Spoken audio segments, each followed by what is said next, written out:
Hello, good morning guys. তো এখন আছি দিদির বাড়িতে। তো এখন চান করতে যাচ্ছি। এখন বেলা 12টা বাজে। তো গুড মর্নিং বলাটা ভুল হলো, তো গুড আফটারনুন হবে। তো এখন চান করতে যাচ্ছি নদীর পাড়ে। আর দিদির বাড়ির এদিকে জায়গাটা কিরকম, একটু গ্রাম বাংলাটা তো দেখুন তোমরাও। তো চলো ব্লগটার সাথে থাকো আর এনজয় করি। এই যে বন্ধুরা, আমাদের গ্রাম বাংলাটা কিরকম দেখুন। তার সামনে একটা ভুট্টার ক্ষেত। তো আমার দিদিদের আর কি। তো দিদিদের জমি, সরি, ওরা করেনি, অন্য লোক করছে। হয়েছে মোটামুটি ভুট্টাটা। তো ওইদিকে ভুট্টা হয়ে গেছে, তো আমাদের ওইদিকে এখনো হয় নাই। আমরা মাত্র জল দিলাম ভুট্টা বাড়িতে আমাদের। তো মোটামুটি হয়েছে আর কি। এই যে ফলটা দেখায় ভুট্টার,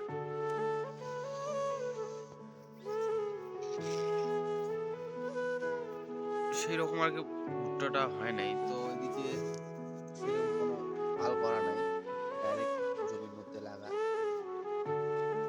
আমাদের ওইদিকে অন্য সিস্টেমে আর কি লাগানো হয় ভুট্টা। তো ওইদিকে যার যার ওইদিকে যেরকম সিস্টেম। তো ফাইনালি নদীর পাড়ে চলে আসলাম।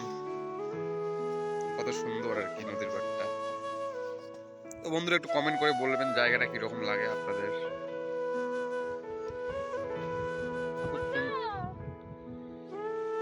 সাবান নিয়ে আসনি? হুম, না না, আমি আর যাবো না ভাই। কি করতেছিস? ভিডিও? নদীর পাড়ে তো আসলাম বন্ধুরা, কিন্তু জল তো মনে হয় অনেক ঠান্ডা, ইচ্ছে করতেছে না চান করতে।